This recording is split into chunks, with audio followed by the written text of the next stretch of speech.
Interviewing Mark Anielski is like interviewing a fireworks display. Explosions, eruptions, brilliant colors streaking across the sky. By the time you focused on one, there's another. We're in Tahiti, in Alberta, in Bhutan, in San Francisco. We're talking about the creation of money, the Sumerian and Israelite practice of forgiving debts every 7 years. We're talking about Marilyn Waring's book, If Women Counted. We're considering the Confucian underpinnings of the Chinese economy. We're hearing about embedding well-being into the construction of buildings in Singapore. We're talking about Abraham Maslow's hierarchy of needs and how it has its origins in the medicine wheel, which is so central to the culture and beliefs of many indigenous peoples of North America. We're quoting Aristotle on the roots of human happiness. Mark Anielski is the Chief Happiness Officer and President of Anielski Management in Edmonton, Alberta, which provides strategic advice on well-being economics to governments and corporations all over the world. He's one of the architects of the Canadian Index of Well-Being and the Genuine Progress Index. He's the author of the award-winning book, The Economics of Happiness, and of the more recent volume, An Economy of Well-Being. His concept of genuine wealth includes not just money, but 5 forms of capital: human, social, natural, built, and, finally, financial capital. Focusing on those forms of capital, he says, has made his own family genuinely wealthier in the things that really matter. Ultimately, he sees wealth as the harvest of love. Well, let me start with a question that underlies much of what we've all been talking about in the conference we've had the last couple of days, and also for quite a number of years. What's wrong with gross national product? If somebody says to you, well, I think that's all right, what do you say? Well, I always quote Bobby Kennedy. He said, GDP, said it, 50 years ago, 1968, a few months before he was killed. He said, GDP measures everything except that which makes life worthwhile. What he meant was, as an economist, I began to understand that GDP measures all of the things that, we exchange for money in the economy. It was useful, it was introduced during World War II to help basically figure out how to tax the British people and American people for the war effort. So, of course, you want to count all of the things that are transacting in terms of cash, and then you know how healthy the economy is. You could tax it. And the banks love GDP because it helps them figure out whether the loan payments can be made successfully and sustainably. So there's a flaw in we're counting things like car crashes or cancer, divorce, right, climate change impacts as positive contributions to the economy when arguably those expenditures I would call regrettable or avoidable. And we have to be honest and say they're not contributing to well-being. And we all know that in our daily lives. Right. We would never think of any of those things as a good thing. That's right. Only the GDP thinks of them as good things. That's right.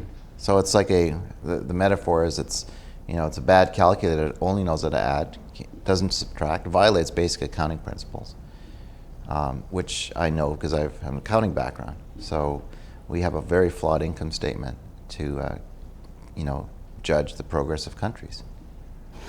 And you have an alternative, which is called genuine wealth.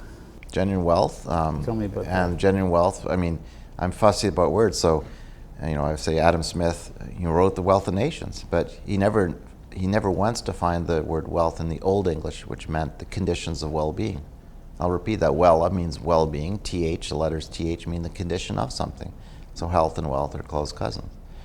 And genuine is used, it's a heavy word, but it means to live according to our values, to be authentic. So if we're going to have a society that measures progress aligned with our values, what are those values? What are the indicators we're going to use to track well-being? The conditions of well-being. That's the basic premise of it. And it can be applied at any scale from national down to enterprise, even neighborhood levels. So we're going to measure the conditions of well-being. We're going to use those measures as a way of guiding our decision making, whether it's a household level or municipal budgets, national budgets, monetary policy. It's the whole premise of it. Yeah, and there are 5 components to it, basically. Yeah, right? There's 5 forms of, at least 5 forms of capital or assets, if you like. Capital sometimes is a bad word for people, but capital and wealth are actually very close cousins. And so is the word asset in accounting. So human capital, which is, our health, our psychic well-being or spiritual well-being. Then we have, I use the indigenous model of the medicine wheel, the four aspects of the human person. And there's social capital, which is basically relationships, trust, belonging, all those subjective things that seemingly hard to measure, but really aren't, and then there's natural capital, which is my specialty, is forests, biodiversity, oil and gas in the ground, all the natural assets that nature provides us, freely. And then there's built capital infrastructure, like we're sitting here, and then there's financial capital. So the 5 capitals, I say, are equally integrated. They talk to each other. They're not isolated from one another. And in a proper balance sheet, you have an integrated accounting system in which, natural capital is affected by human capital, which is affected by financial capital. And the goal is you want to optimize well-being, or the well-being return on those assets. And we can measure those, and we can use the current accounting system to do that.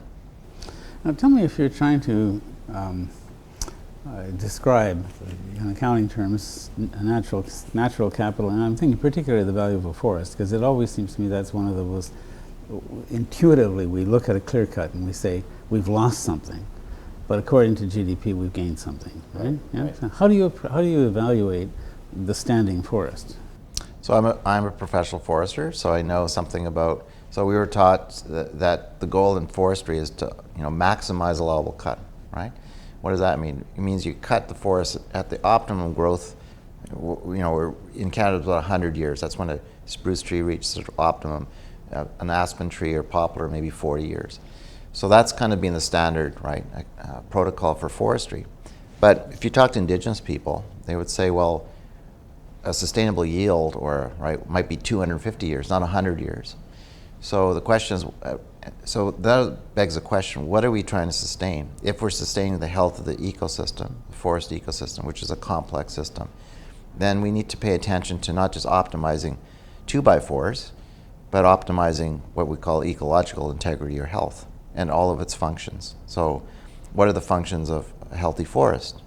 Well, if you look at a redwood forest, which has 1,000-year-old trees, versus Nova Scotia forest, which would be mostly high-graded, right? How are we going to look at these forests in terms of how do they deliver well-being ecologically, right? And yes, we could still get the 2x4s from the forest, but what are we balancing that off with?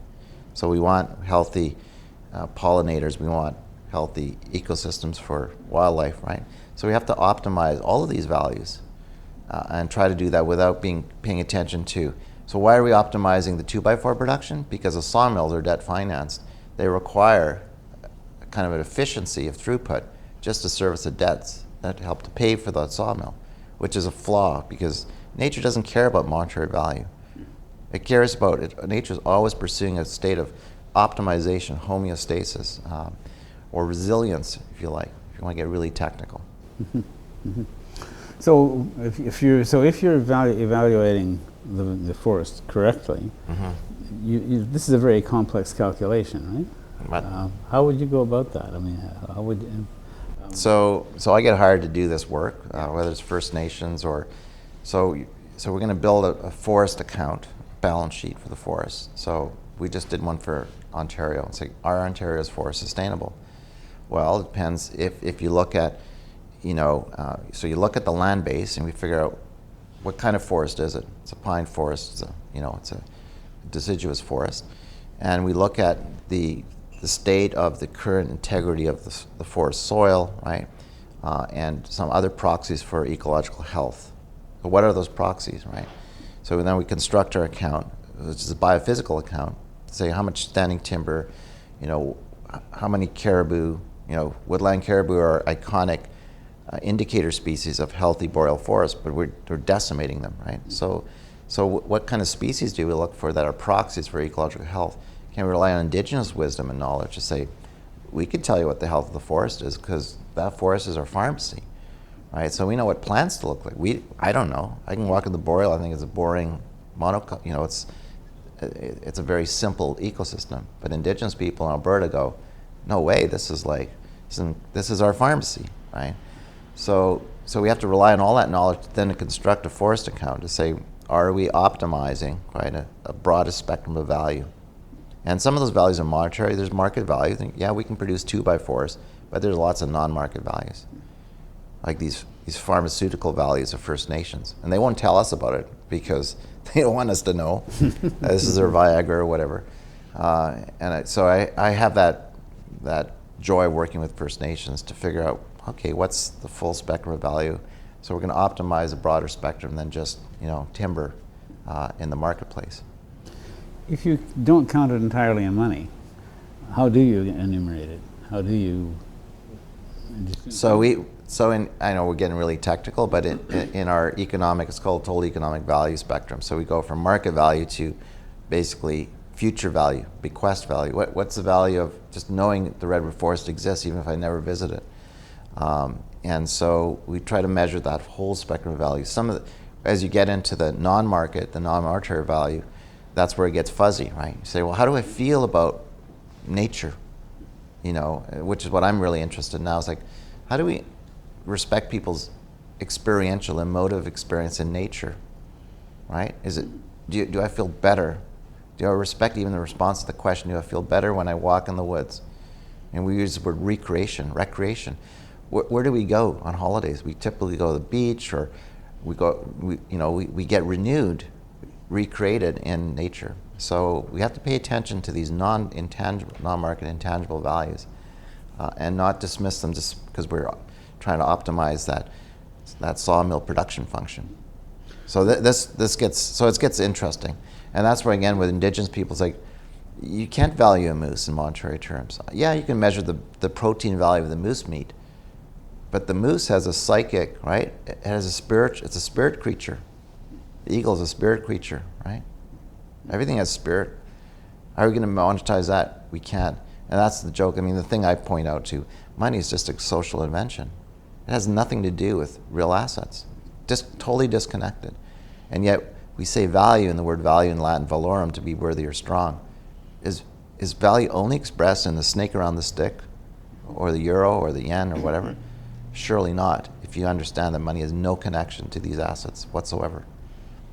This is a very difficult area, right? And particularly because, I don't mean difficult, I think it's easy to understand in a broad conceptual way, but difficult to understand in the context that we actually live in, of Western colonial culture in North America. Yeah.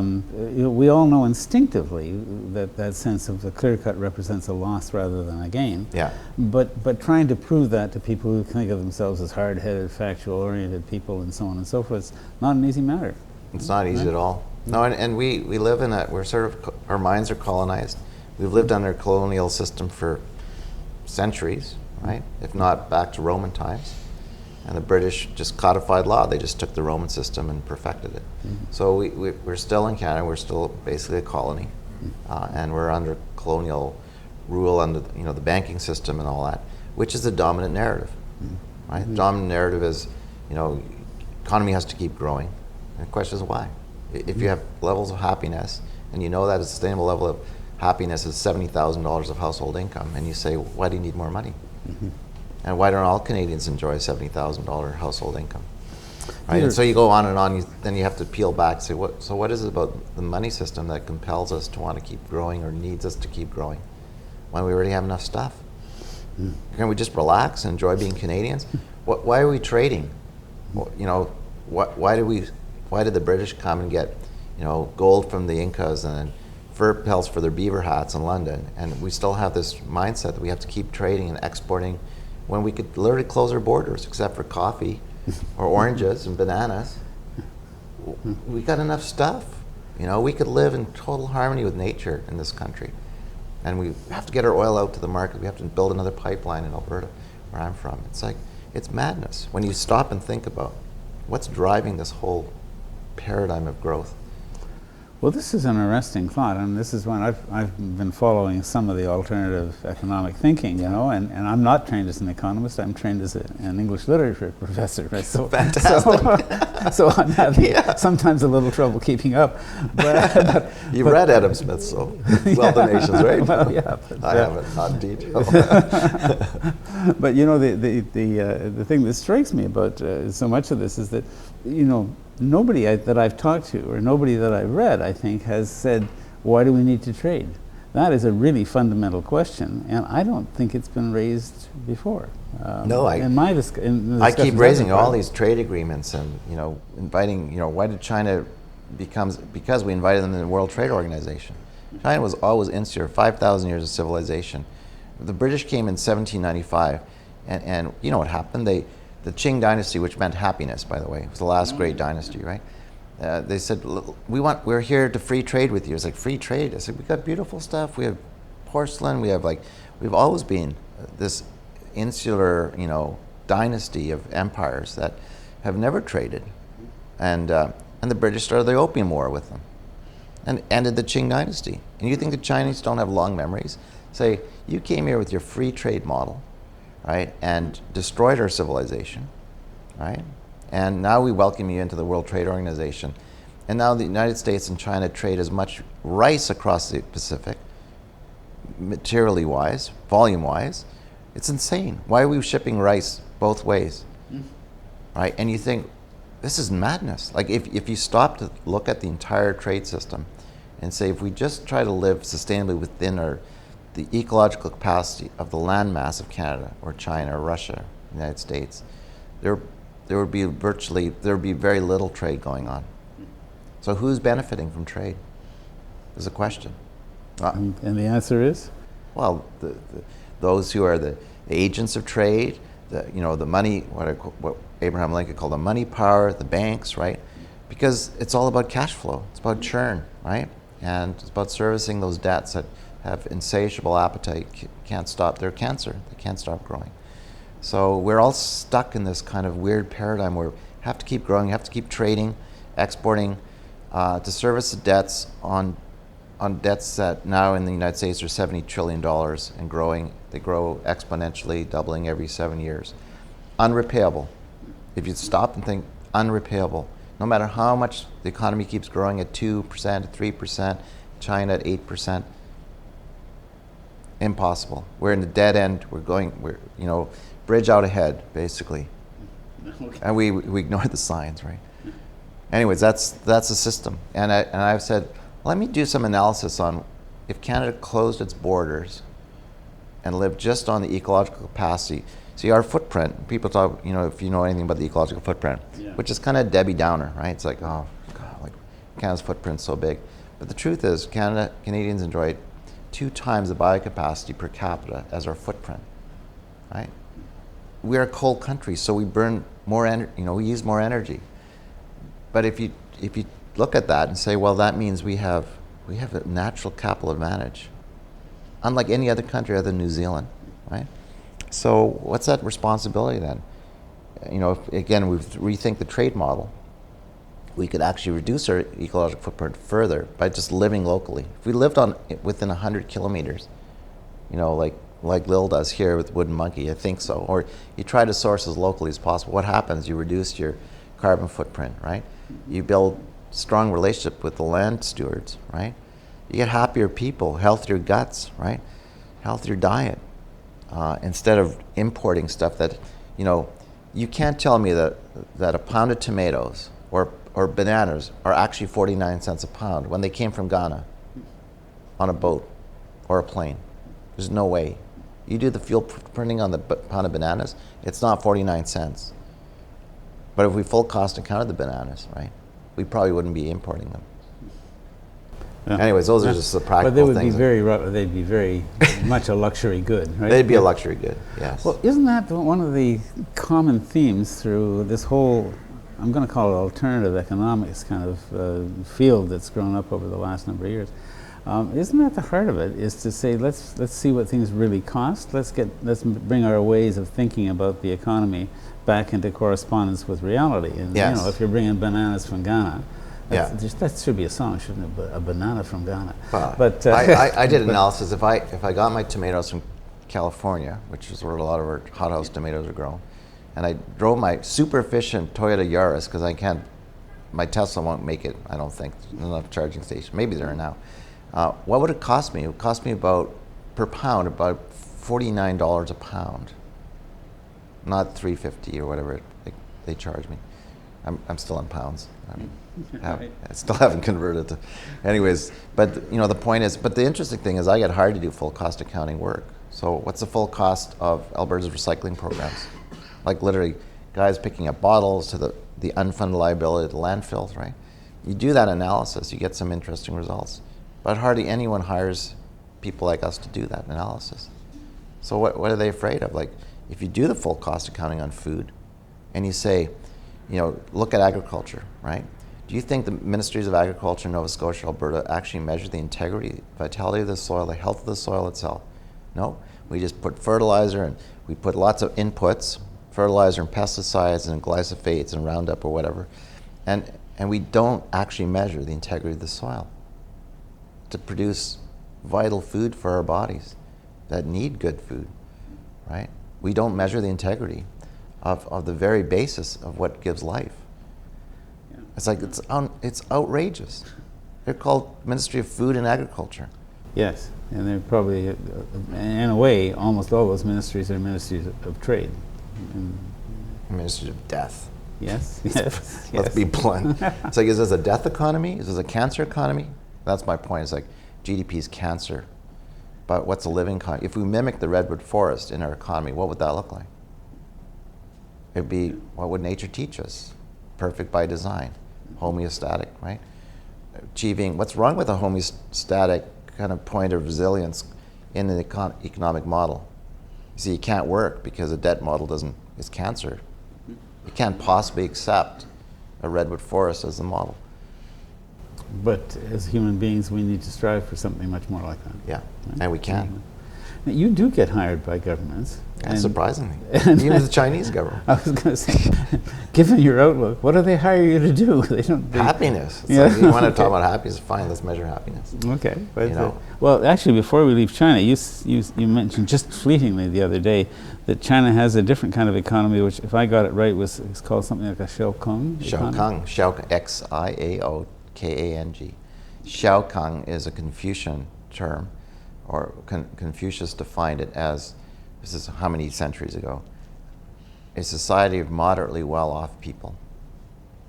So when I was teaching in Harbin 3 years ago, and in Shanghai with 2 deans of philosophy in Shanghai, and they said, Mark's right. So we published a paper, Xiaokang, a Westerner understands that Xiaokang is about well-being.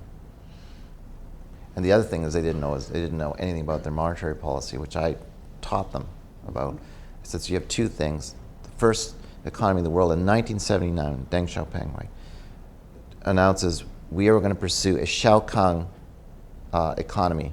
What did that mean? At that point, they said Xiaokang means a target of $4,000 per capita GDP. That is our goal. Now they're $8,200 US, right? So what country in the world would set a GDP target? We always talk about 2%, 3% growth, but they say $4,000. And today in Shanghai, I know the amount, you can live comfortably in Shanghai at $4.30 an hour. Why? Because their healthcare is taken care of, right? All their basic needs, including housing, is taken care of. There's no student debts. It's like, so in the United States, where it takes at least $12 to $15 an hour to live, right? Because of healthcare costs. The Chinese are outflanking, right, the United States in terms of cost, just the cost of living. Well, on that metric, everybody in the world practically is outflanking the United States. I mean, they seem to be unbelievably committed to a highly inefficient way of managing healthcare. Right? So let me just continue on the show. So why did they bring me here, or to China? So I was like the only Canadian. I was like, they didn't know about. In fact, CSIS called me one day and said, "Your advisor to China." It's like, that was a long time ago. That was like 2003 to 2006. Why were you going there? To help them develop their Xiaokang indicators, meaning their well-being indicators for all of their cities. So in China, under the communist system, every mayor is going to be held accountable, have their salary tied to Shaokang indicators, which we helped kind of construct. Imagine every Canadian mayor, every Canadian city had the same suite of well-being indicators upon which they, Halifax, Edmonton, Montreal. It would never happen here, right? But in China, under that system, right? That's what we worked on. Well, it's interesting. I mean, bear with me. I'm not an economist, but what strikes me about that is that if you're doing GDP, if that's what you're concerned about, and then you're looking at a percentage. You're looking at a constantly changing, but a steady sort of proportional growth all the time. That's right. And well, we can go back to our mutual friend Catherine Trebek, who basically says there's this condition of arrival. When you have been growing towards something, and the Chinese are saying essentially, okay, now you've arrived. Arrival is $4,000. Yeah. Right? $4,000 a year. And I predicted at the time, and I told the Chinese too, like, you have to be very careful. You are driving your land stewards into the big cities. You got to think carefully about that, because you want those farmers to be the best soil stewards, right? So why you, instead of thinking about, you should be thinking about a living wage for them. You should be thinking to keep them on the farm. Yeah. The other thing I predicted is one day China is not going to take our plastic. Guess what they did last year? Yeah. We're not taking the West plastic anymore. You guys figured it out. Well, the Philippines, they're shipping our garbage back, right? Yeah. So I was like, yep. We're right on time, right? And one day I said China, I predicted China is going to say enough production for Walmart, enough toxifying our own nest. Our people have achieved a Shaokang. The middle class are far wealthier than the American middle class, right? They have lots of money to invest. They're investing probably in Halifax and condos that probably can sit empty, and maybe Airbnb, whatever. But that means they have tons of liquidity to invest in a lifestyle that is arguably as good as ours. Right? And so it's an interesting situation where China could become again inward looking. Historically, people say, why are you afraid about China? It's like, no, because 5,000 years of history, the longest sustained civilization, never were hegemonic. They were attacked by the Mongols, right? They had the greatest naval fleet in the world in the 1400s. The emperor burned them to the ground, or to the waterline, right? And so would China expect to be hegemonic in the near future? Maybe, but history proves correct? No. So they will be inward looking. They will look at, we have created a Shaokang society, achieved an optimization point. And I say, don't overdo it. Like, you can feel entitled, or young people want a Land Rover, right? Everyone want the wealth of the West, but then they tell me privately, but Professor, we don't have any ghost. I said, what do you mean ghost? We don't have any spirituality. Your spirituality is like us. It's a consumerism, materialism. I said, no, you have Taoism. You have ancient Confucianism, Buddhism. That's your ancient Confucianism. That's your ancient tradition. So one thing you have to understand that China is they're losing that? Well, the young people are telling me like they don't have any connection to their spirituality. And I was like, no, I've studied Taoism. You have this incredible history. China is actually very Confucius. If you look at it, Confucianism is a very pragmatic spirituality. So if you look at China, how it operates, in a way, it's very Confucian. It's under a communist system. So that spirituality is there, but not not expressed in terms that are easily recognizable in those terms. So Taoism is rising again. Buddhism, Confucianism is definitely there, right? And so you go to the temples, and people they're visiting. They're doing Tai Chi in the morning in the streets of Beijing. They're they're doing Qigong, which is Taoist, and it's interesting. Well, yeah, and having just had a conversation with Catherine about this whole sense of arrival and making yourself at home, what you're basically telling me is that this is in the Chinese DNA, is to sense when they have achieved what they needed to achieve for a balanced and healthy life, and they're not interested in going beyond that. Here's the most stunning thing that I didn't appreciate till about 5 years ago. The Chinese adopted Abraham Lincoln's monetary policy. So before Mao, the nationalists, took over the Qing dynasty. And Sun Yat-sen studied Abraham Lincoln. He grew up in Hawaii, so he was the founder of the nationalists, right, in China.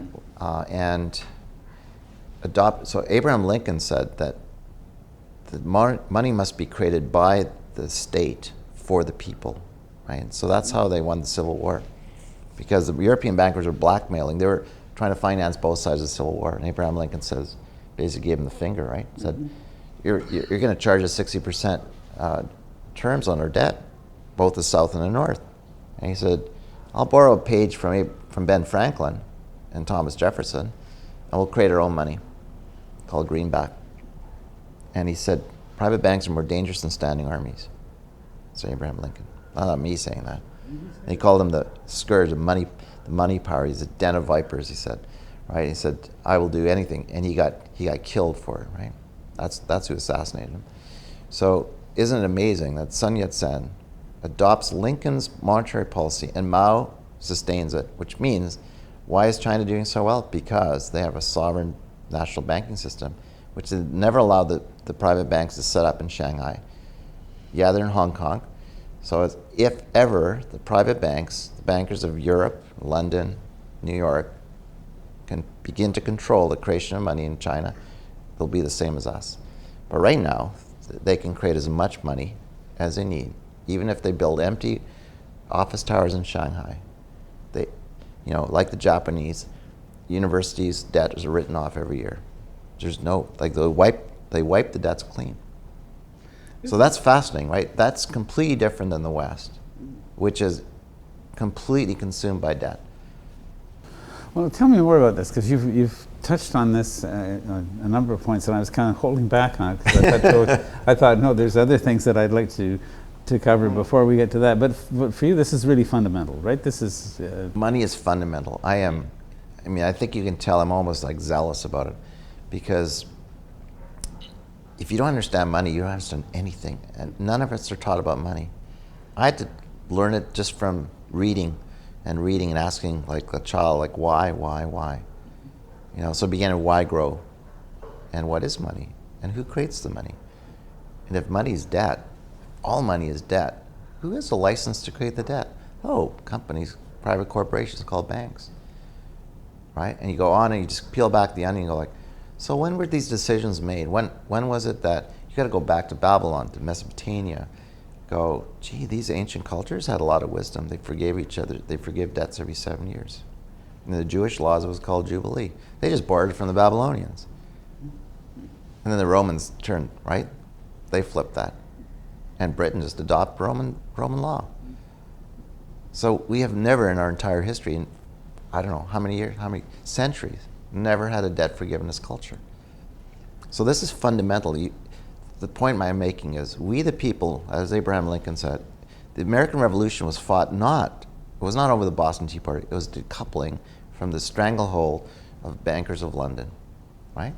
And so we will create our own money and we'll have our own sovereign nation, right? And that means decoupling from that stranglehold that bankers have over the creation of money.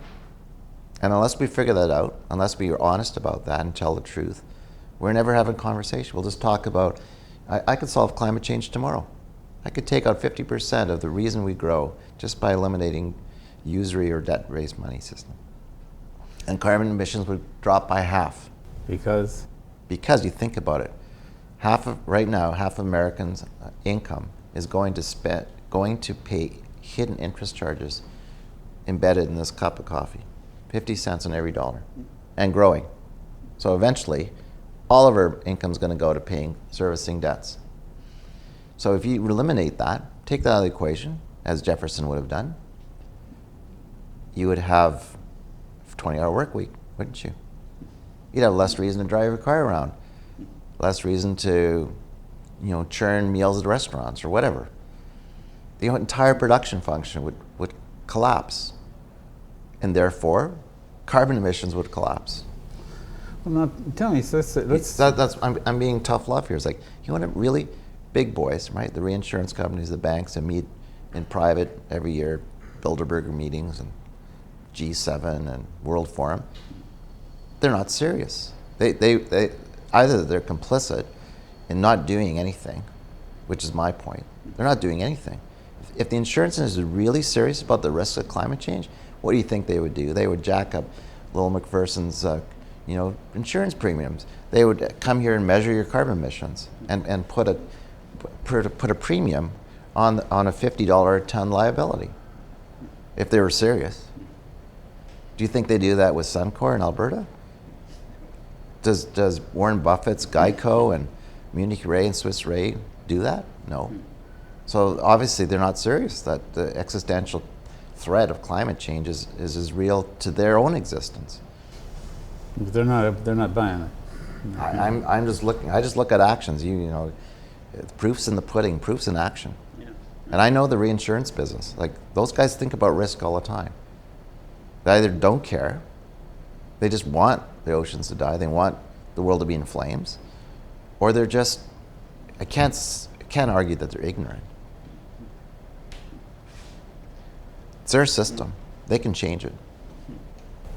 Let me go back. Anyways, that's my tough love. I'm fascinated in this because this is a perspective on this that we never hear, right? And so I'm anxious to pursue it, and anxious to pursue it in such a way that people whose background is in poetry, like mine, can get some grasp of it. So tell me about the creation of money, because that's really is where that's where this all seems to focus, right? Is where does the money come from? And I don't think anybody's understood that. Like, I remember at one point I had a situation where we had to show to a government that a community organization had actually made a contribution towards the project that the government was being asked to help fund.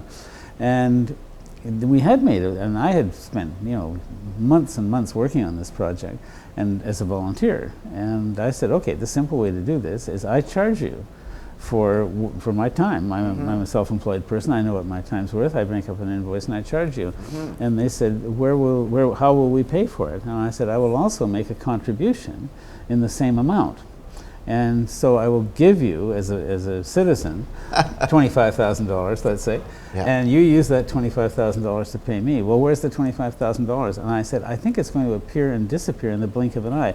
I will give you a check, you will give me a check, briefly the money exists, whoosh, it's extinguished. That's right? Precisely, you got it. But everybody thought, well, this is illegal, this is black magic, this is... Actually, money creation is black magic. Because you've just said, you've just defined the Latin word for money as fiat. Fiat lux. Like Angel Gabriel, like Mary said, the Angel Gabriel, let it be so. Right? Presto. Fiat. Out of thin air, ex nihilo. Right? So that's how banks create loans. They're basically bookkeeping entries. You walk in, you say, I'm buying a house. Okay, Don, like, what's your annual salary? Show me your tax filing data, And okay, you qualify in Halifax, $200,000, $300,000 mortgage. Where did the money come from? Well, I don't know. If you actually inquire, you do forensic accounting. They just created $300,000 like that on their ledger, and you go out and buy the house. Guess what? Now you got to pay the principal plus the interest. They didn't create the interest. Where does the interest come from? Actually, all of us. It's a crazy game of musical chairs. We're all fighting over the next piece of income just to service interest payment. It's really complicated. It's like magic, right? But the point is, the bank has literally, if you read the criminal code, the bank are literally counterfeiters. They have created money out of thin air every time they issue loans. 98% of the money supply in our system is bank created private debt. So you're right. So every time we want to expand the economy, and governments do this too. Governments go into debt, issue bonds. Who buys the bonds? The market. Who's the market? Banks. You and I as pension fund holders, right? Instead of creating the money ourselves at nothing, for free, like we used to, we allow the private banks to hold public sector debt. So this whole system is just an insane system on which all this money is created out of thin air. It's not backed by anything except your ability to service the debt. It's not backed by assets. There's no balance sheet that guides the Bank of Canada or the Federal Reserve. I just told you the 5 assets. You show me the balance sheet that guides the decision makers of Mark Carney, the Bank of England, or you won't find it. So that begs the question, so what's the alternative? How do we create money that's not going to capture our life energy? So I'm just said, half your work life is going to be spent wasted on paying for interest charges were completely unnecessary had you had a properly structured public accounting banking system like China has. That's why Shanghai citizens can live on $4.90 an hour. Living wage. It's interesting. Anyways. No, I find this absolutely fascinating because we're actually talking about something that I suspect many of us suspect, but have never really actually come to grips with. And this conversation brings us to grips with that. But I have said on numerous occasions to various people, I don't really understand something fundamental about the system, which is that there are so many things that exist only because we agree that they exist. If we did not agree that there was such a thing as a corporation or a university, there would be none. Absolutely. Right? Money is an agreement. Like you just told me an amazing little story where you both agreed, right? And it was a complete swap. There's a story, I don't know if it's, you think about it, a German tourist walks into Puerto Vallarta and he says, the hotel owner is $100 debt and the German guy says, I want to put this $100 on your desk for safekeeping. I'll be back in 3 hours.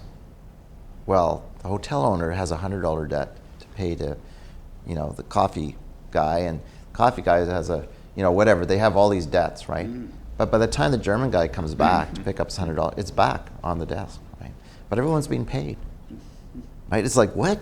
You think about that. It's just the circulation of, right? It's just money. It was a social agreement. I don't even talk about how that $100 was even created yet. But you've just, showed us an example of where it's possible to create this mutually beneficial, where there's nothing actually happened. No, it's just right, like, that's right. I give you the money, you get, But now we have proof, transaction. But we have proof that something did happen. That something that's happened. What the governments want. That's right. And work happened, right? Effort happened. Yeah. It's quite bizarre. And I remember at that point people sort of saying, but isn't this illegal? And I said, well, I don't see how it is. That's right. That's right. Well done. And so this is basically what we're, I guess the point I was coming Are we totally at, off script? No, there's no script to this. This is a learning experience for me, and I'm enjoying it, and I'm not stopping. But I've often said we have these agreements that certain things exist, certain things happen, and they're just simply social agreements. They are this brings us back to poetry. They exist in our imagination. Absolutely. They exist in our social understanding. Our narrative. But how do they get there? And in a sense, the money is a wonderful story, because how does there come to be money? You look around and you see there it is. It's a social agreement. It's doing all kinds of things, putting up buildings, serving food, et cetera, et cetera, et cetera. But how did it get there in the first place? You've just explained that. And one of the greatest stories ever written is Goethe's Faust. Yeah, have you read Faust? Yes, sure. What's that story about? Oh, that's about greed and so lust. You know the story. There's a lesser demon, and he goes to Satan or the devil, and he says, "I have an idea." He says, I think I can enslave all of humanity. It's like, what? How? He goes, it's called compound interest, right? And the devil says, explain it to me. And he explains it, right? This lesser demon, and he goes, brilliant, do it, right? And that's our world. We're like, compound interest has become the kind of the meme, the enslaver, right? An agreement, or not an agreement. Did any of us agree that private banks should be allowed to create all the money and benefit from creating money like magic out of thin air? Who agreed to that? Where does it say that in the corporate charters of those companies, in Section 3 called Best Interests, that it's in the best interest of Canadians that they are allowed to create money out of thin air, charge us interest which doesn't exist in the system, and then cause us all to go scrambling around, fighting each other. Someone's going bankrupt all the time. And you think that's good for society? You show me the well-being return on investment of that business model, and I'll show you something that's far more compelling. You said the Israelites and the Sumerians and the Babylonians forgave interest every debt every 7 years. And redistributed the land. So numbers are important. 7, right? Jubilee. 7. I always thought Israelis came up with the Israelites. No, it was Mesopotamia, Babylon. So that's where the Israel, when they went into exile, they learned all those rules. The emperor, so money was created in the Roman, it was called Moneris, like the temple of money, Moneris, right? Which we have Moneris, right? Transaction systems now. Yeah, we do. So, yeah, right? Yeah. You pay with your credit card. And so interesting, so the creation money was the purview of the emperor or the king, and oftentimes the priests, the temples, right? And they knew that it was okay to have debt money, but they had a very elaborate system of interest rates, variable interest rates. Farmers had a 30% interest rate. Why? It seemed really high. Merchants had a 7% interest rate on loans. 30%, they knew that a farmer in 3 years it could be paid out because you might have had a bad year, but in 3 years your yields completely recovered that loss. But they knew that every 7 years meant that it was called a clean slate, that the stewards of the land were then free to be good stewards of the land. And you wanted soldiers to fight for you instead of being encumbered by debt when you had to go to war. And then every 7 times 7 years, 49, the lands were redistributed back. If you lost your land because of whatever, they were redistributed back to, right, stewards of the land. But then you have to go this long sweep of history. You go through the Byzantine Empire, like Michael Hudson's work, most brilliant economist on the planet, economic historian, starts to study these ancient Sumerian, the Rosetta Stone. He goes, you know what the Rosetta Stone is? I think Napoleon found it. Actually, it's Jubilee laws.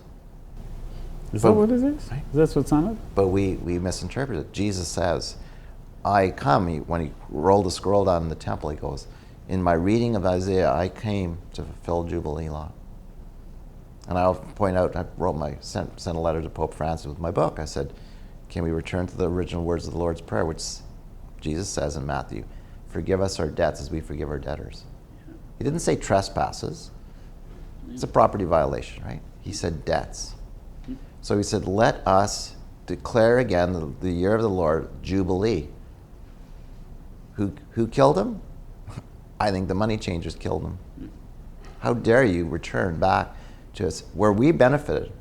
Of course, the money power benefits from the usury system. So who's running the show today for the last, 400 or 500 years? Same boys. Except in Lincoln's America?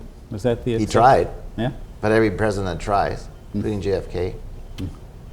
You don't step on the money power. I mean, you think Jesus had a bad week, right? He had a really bad day. And that's who we have to follow. We have to reread his words. And why did he say those words? So he's borrowing from the Babylonian, right? And they knew that there was a wisdom about that, a knowledge that, it was 7.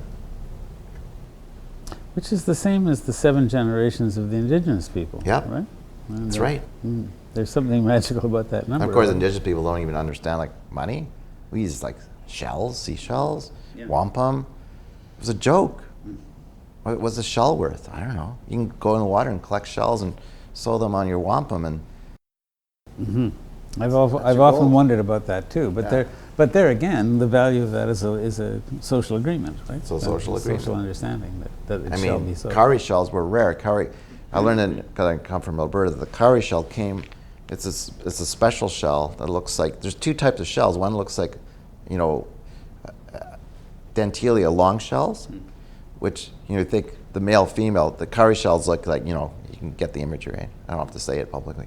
But the cowrie shell came from Aotearoa, from the Polynesian people. How did it get into Alberta across the mountains? Which we find as a basis of money currency in Edmonton as the shell exchange economy. There was an agreement that these shells they were rare, so they were worth something in exchange for what? Pemmican and whatever, salmon and obsidian for, materials for tools and all that stuff. So I'm fascinated with that. How did they, for 10,000 years, right? Jared Diamond came to Edmonton and goes, I can't believe I'm standing on the edge of the great continental ice sheet. 1 kilometer of ice just north of Edmonton would be standing. It was called a happy hunting grounds. And that's where the shell economy existed and flourished. for thousands of years. And we in Edmonton, like, how long have we been here? 150 years, not very long, right? Yeah. And we have no memory of how those social agreements worked. Or Let me also go. Let me also go back to something that we just touched on. Which, well, I don't. If we did the medicine wheel, because you see that as being a very a profound source of wisdom. And you mentioned something I didn't know, which was that Abraham Maslow, when he was doing that hierarchy of needs pyramid, which is very close to a lot of what we've been talking about here too. yeah. Derived that in some part, at least from the indigenous people in the medicine wheel. Yeah. Tell me about that. So I learned from a woman from Manitoula Island, in Ontario. So Ojibwe or Algonquin told me just out of the blue. I was at a circle gathering in Alberta, and she says she's doing her PhD, and she says, "Did you know?" I said, "What do you mean?" It's like Abraham Maslow came to southern Alberta. He got his pyramid, his hierarchy of needs idea from the Blackfoot. In fact, the notion of medicine, it wasn't even called a medicine wheel, just called a sacred hoop. It's the wheel of life, the hoop, right? And so the notion of human being is mental, spiritual, physical, emotional. Different nations have a different, the location, spirit is always in the east. Interesting, spirit and the mind is in the north. You got physical south, you got emotional in the west. The notion of a person is equally balanced. The medicine wheel rotates through time clockwise, and the crosshair is called volition. Each child born is an answer to a prayer, the Cree people say. So your medicine wheel, think about it. It's like a wheel. Each child born is an answer to a prayer. That's what the legends say. Isn't that a wonderful, Isn't that beautiful? Concept? Why were you born, Don? What do your grandparents, your aunts and uncles say? Like, Don was born, I have a vision that Don's going to be a poet, and maybe you fulfilled that dream. But the question is, why were we born? What was the answer to the prayer that we need to pay attention to? What are the gifts of the Spirit? To what prayer am I an answer? Yeah. Is the question. Because someone prayed for you. You came from heaven, right? You're a spirit being inside a body. We're here to fulfill something. We have gifts of the Spirit, St. Paul talked about. I was raised Catholic. I never heard any sermon about the gifts of the Spirit, right? What are the gifts of the Spirit that I have? Everyone has one or more gifts of the Spirit. Indigenous people understand that. And the mind, it says, what has happened in our culture is the mind, the north, has become the dominating the medicine wheel. So we need to rebalance this medicine wheel. So my whole notion of measurement now and the human being needs to be physical, mental, spiritual, emotional. Equally balanced. So if your wheel is off balance, and I asked the Inuit elders this when I went to work with the Inuit, and none of it. What is the sign of teen suicide?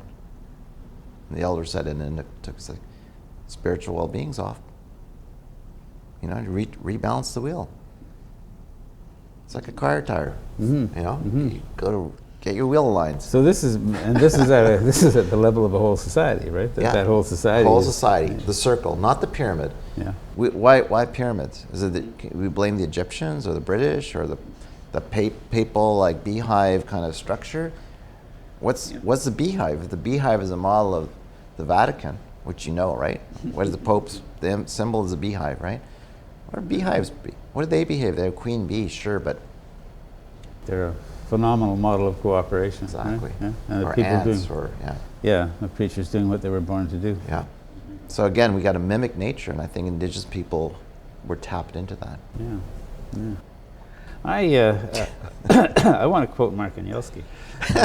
Oh no! For a moment. I thought you were not a terrifying thing to say. Gee whiz. But it comes right down to this, because I think you are a truly remarkable economist who has had a truly remarkable journey from what I have a lot of fun. But you recently said that the deepest failing of our economic thought is that the primary measure of economic progress fails to measure our spiritual well-being and the condition of our souls. And then, harking right back to where we've just been, happiness is about knowing why you were on the earth, your vocation or calling. I believe our calling, I think here you're talking about you and your associates, is to create an economy of love characterized not by the current spirit of capitalism, but by the ethics of trust, relationships, sharing, and reciprocity. I wrote that, darn. I thought my mother-in-law wrote that. Well, maybe I'll she blame did, Jane. but you took the credit, right? So. No, I'm serious because, again, I'm fussy about etymological, you're a poet. What is happiness? What does Aristotle define as happiness? Oidaimonia, which means demon, daimon is spirit. Mm-hmm. Oi means well-being, well-being of your spirit. That's what happiness actually means. So when I say, my point, why are we on earth? Presumably to be the best, right, human spirit that we can possibly be, right? And what does vocation mean in Latin? Our voice, right? My good friend Rafi, I said, I'm going to invoice you, Rafi. You sing to children. In voce. He's like, in voce. Let's invoice each other. I was like, let's sing to each other. Let's have fun. Let's laugh, right? And so it's like, again, children are our teachers. By the time you're 8, you're already hardwired. And so I've studied the whole science of happiness. Before you're 8, you actually have no real sense of being a human being yet. You're still a spirit being. So it's so important, that critical time from birth to 8, so critical. Indigenous people know that. And then you do your first vision quest when you're like teenager, and you go and fast in 4 days out by yourself in the wilderness, and you meet bear, spear, eagle, or whatever, and you think you're gonna die, but you don't die, because God takes care of you, right? And so you get your vocation, you get your calling. What's your calling? Catholic, we say, it's my vocation. At one point I thought I was gonna be a priest, and then no, I went to Jerusalem. It's like, you're not gonna be a priest, you're gonna go back into the temple and understand why I kicked out the money changers. So my calling is, I'm going to go into the temple of our hearts and kick out the money changers that have corrupted my ability to be the best human spirit and fulfill some type of dream, right? That heaven rejoices when I'm on track. Because right now we're all distracted. We're all in a kind of disorientation, a spell, if you like, spelling. We go to school to get educated, when the word education, educare in Latin, to draw forth what's already within you. That's what it means. I had to tell the education minister in Alberta, do you know what the word education means? We have John Russell Saul says, we have a meritocracy, right? We have a Victorian era education system that, right? What does it do? It streams the rich from the poor. It says, go to university, right? And we're getting more and more educated, but our incomes are flat. Haven't changed since we saw the graphs. That's fascinating too, right? isn't it? So what's the return on every incremental month of education? Zero. Yeah. And then we put our kids into debt, slavery, giving student loans. We think, oh, you're being responsible. You're learning how to manage your money. It's like unbelievable. And yet, your educare, the gifts that are within you, have they ever been revealed? You have to wait till you're 80 years of age. They say that's when Moses actually got wise, You must know John McKnight. I do. I do know John McKnight. I'm a good friend of John's. Well, I think of myself as one too, although he's one of those friends that you feel very close to, even though you don't see each other for years, you aren't really in communication. But he does this wonderful thing, you probably have seen him do it, where he asks people in the audience, everybody's got a gift. Yes. What's your gift? And That's they'll right. say, well, I'm really good at talking to older people, or I'm really good at caring for this, or and they're not traditional. They're not what you would think of in any formal educational system as a gift. Absolutely. But they're things that people can do that are really worth doing. And then he says the good society is that society in which those gifts can be given, and you never think of those. You think of them as having been given to the person, not from the person. Yeah. But that changes your view of the world, right? Yeah, and so I got invited by what I would call my elders, my mentors, John McKnight, Walter Brueggemann, the great Old Testament scholar, Peter Block, to Cincinnati. They say, we've got this project going called the Jubilee Project. I said, really? Like interfaith dialogue about how we become each other's bankers. And I love John's work. He was the first director. Kennedy hired him to lead the affirmative action program, right? He inspired a lot of the work in Chicago, like the Saul Alinsky stuff, all that stuff. It's all about assets, personal assets, our gifts. Yeah. So that's my work now. It's like, let's ask the question. So I do this thing called Soul Print. It's basically an examination of conscience. I ask people, when you wake up in the morning, how much love do you feel for yourself? How much joy do you feel? How much joy does your soul feel? Questions that never get asked, right? Then I ask, what are the 3 gifts that others say that you have, John, outside of what you do for money? you're a great storyteller, whatever. They're non-market values, right? And so these are things we have to celebrate within an economic system that's deeply local and neighborhood based, right? And so I went there and I helped them kind of think through this model. And Walter and I become good friends. And even Wendell Berry, and I went and drove down the road, knocked on his door, the great agrarian philosopher. Yes. My friend's like, are you insane? You just drove to Kentucky unannounced and knocked on Wendell Berry's door. Yeah, because that's what I do with my cousins in Alberta. It's like, where's the pie? I want fresh milk out of the barn, and I know you're making pie. Right? But the point is, Walter was saying, how do we come out of Egypt? It's like, whoa, wait a minute. I said, where's the Moses today to lead us out of the enslavement of Egypt? And that's what Walter and I talk about. And so that, and so you went to see Wendell Berry. Not a bad choice. Not a bad choice, right? As people say, that's legendary. It's like, that was so awesome. I got a selfie with him too. Yeah. And he was out, he's like 85 years old. He was out with his sheep. I'm like, his wife's like, I don't know, Wendell's out there somewhere. And he came driving up and goes, who are you? I said, I'm just Mark from Alberta, and like, I want you to sign your book. And I brought you a copy of my book. And we sat and talked about rural Kentucky. And so he said, we have a bucket or a wish list for this series of interviews. We're over 100 now, and I've got them clustered by largely by location. Yeah. Because I don't want to waste the carbon or the money to make a long trip for a single interview if I can do for the same amount. You can get those 4 guys, right? Yeah. In one place. Yeah. Peter Block, John McKnight, because John will come back to Cincinnati. Walter has moved now to, actually he's just across the lake. He's in Wisconsin now, I think. I moved there. But he may be on his way out too. Apparently he has cancer, whatever. But, so. Well, I was going to say, the reason we haven't got Wendell Berry is not because he isn't high on the wish list. It's because there's nobody else anywhere near him that's on the wish list. And guess what? He has no phone number. He has no email. No. That's why I had to knock on. Because I asked Walter, I said, you're friends with Walter Brueggemann. You're friends with Wendell? He says, yeah, but I just have his address. So I just had the address. So I was driving around the countryside. I couldn't even find it. I had to go to this little town, ask these 2 crusty women that were smoking in the restaurant. I'm like, it's like, the place is dead. There's old tobacco fields, all dead, right?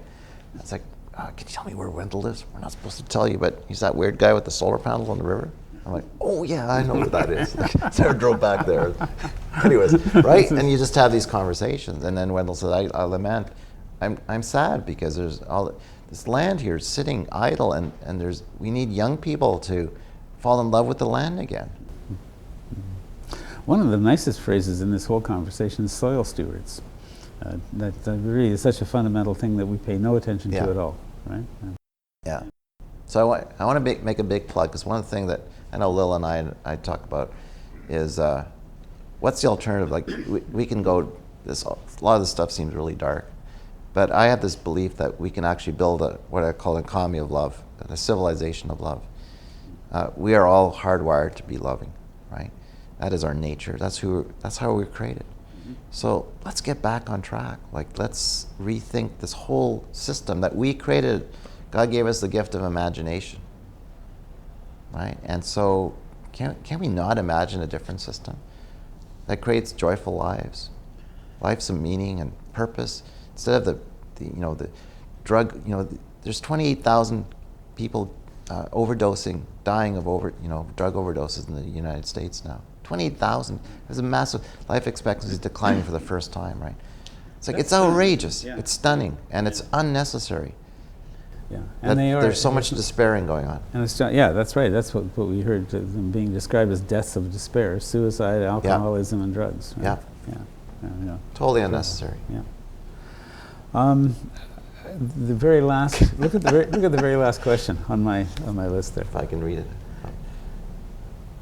Oh, gee. Tell me about the economy of love. What would that look like in practice? Yeah. Well, let's talk about, so for me, there's very simple truths. Love is who we are. Love is, someone else wrote that.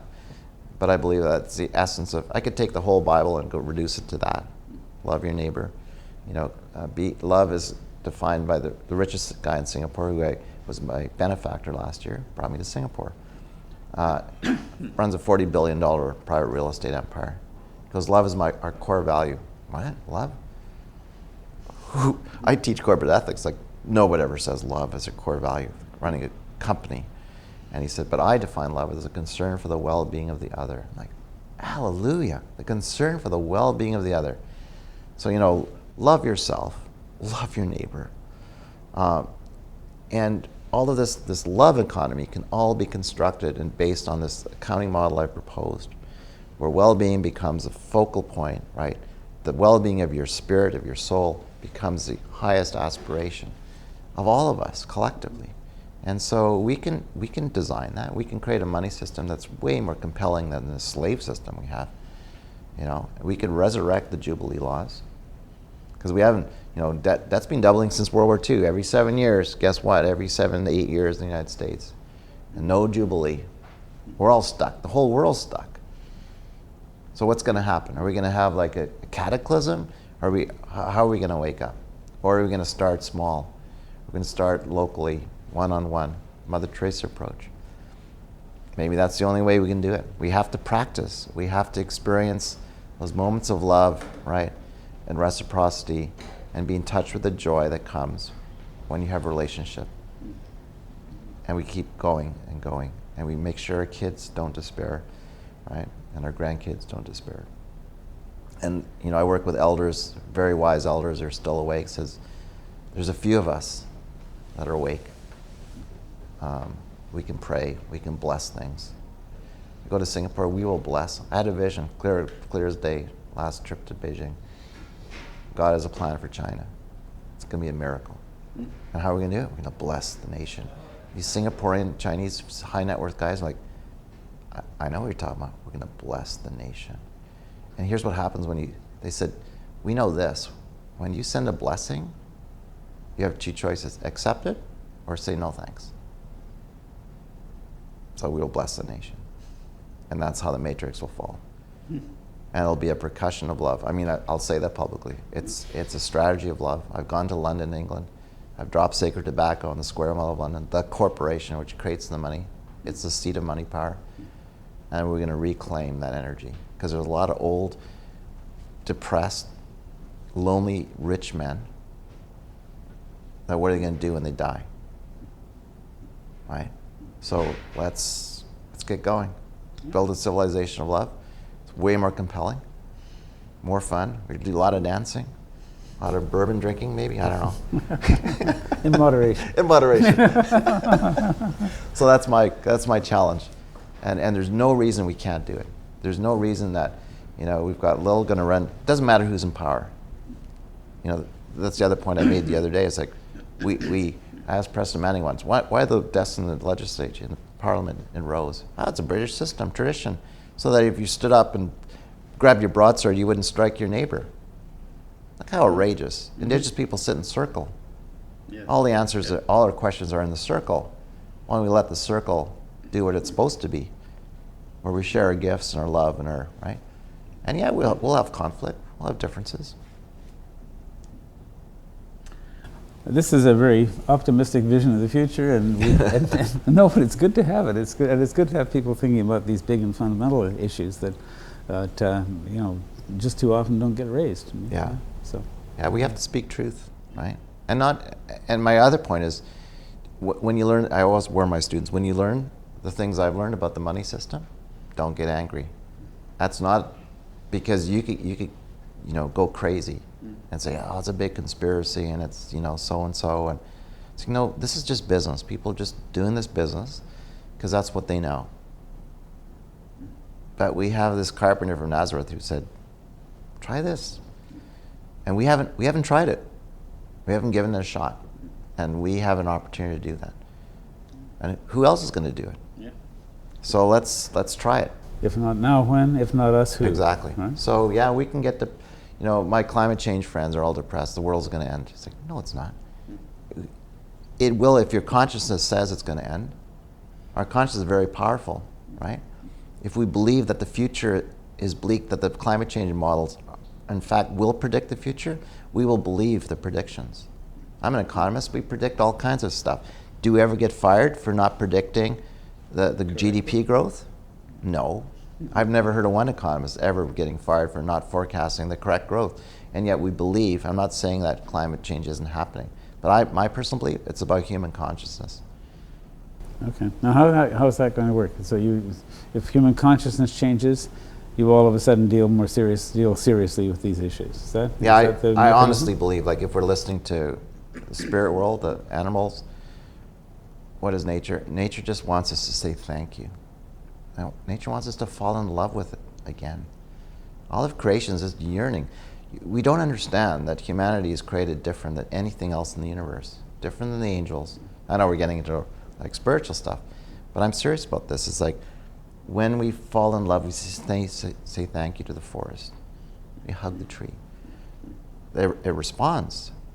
We are under a spell, right?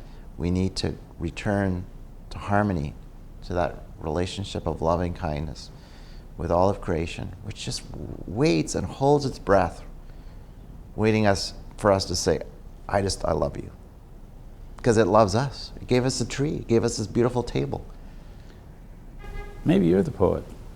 I don't even write poetry. It just comes, right? No, but that's very eloquent. Yeah. And the elders, I'm blessed by having these incredible elders, especially women elders, who understand the water. It's about the water. I'm a forester. What do trees love? Carbon dioxide. How come the trees? Let's check the growth rings in Nova Scotia. Are the trees growing faster? Oh, no, the carbon's going in the ocean. Oh, maybe it is. I don't know. What if our human consciousness can actually change the climate? Right? Then let's have a strategy of loving kindness, of consciousness raising. Because the world will change. And the planet will respond. The planet is just waiting for us to get mature and not depressed. That's a wonderful note to end on. The planet is waiting for us to get mature and not depressed. Yeah. Let's grow up. And let's be more playful. Let's have fun. Let's have more joy in our life. Mark Anielski, Prophet of Genuine Wealth and the Economics of Happiness. This is one of a series of green interviews on the general subject of happiness, well-being, and the proper definition of progress. Others interviewed in the series include Catherine O'Brien, who defined and teaches sustainable happiness, John Helliwell, the lead author of the UN's World Happiness Report, and Julia Kim of the Gross National Happiness Center in Bhutan. If you enjoyed this interview, spend a little time exploring the Green Interview website. I think you'll find it a happy experience. For the Green Interview, I'm Silver Donald Cameron. We're happy that you paid us a visit.